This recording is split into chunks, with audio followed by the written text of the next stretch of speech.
How to fix the fail to fetch settings from Twitch issue in Streamlabs. This is a common problem, but don't worry, I've got an easy solution for you. So let's get started. First, open Streamlabs if you're already signed in and seeing the error message. Don't panic, we'll get this sorted out quickly. Step 1 is to log out of your Twitch account in Streamlabs. Click on your profile icon in the top right corner and select log out. Once you've logged out, close Streamlabs completely and then reopen it. Now log back into your Twitch account. Sometimes a simple logout and log back in can resolve the issue.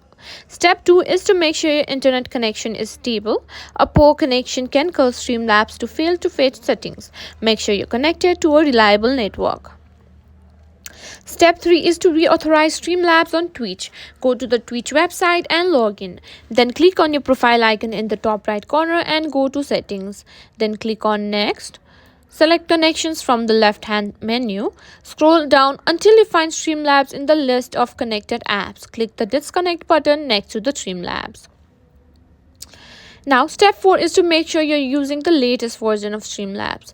Click on the settings icon in the bottom left corner, then go to General and click Check for Update. If there's an update available, install it.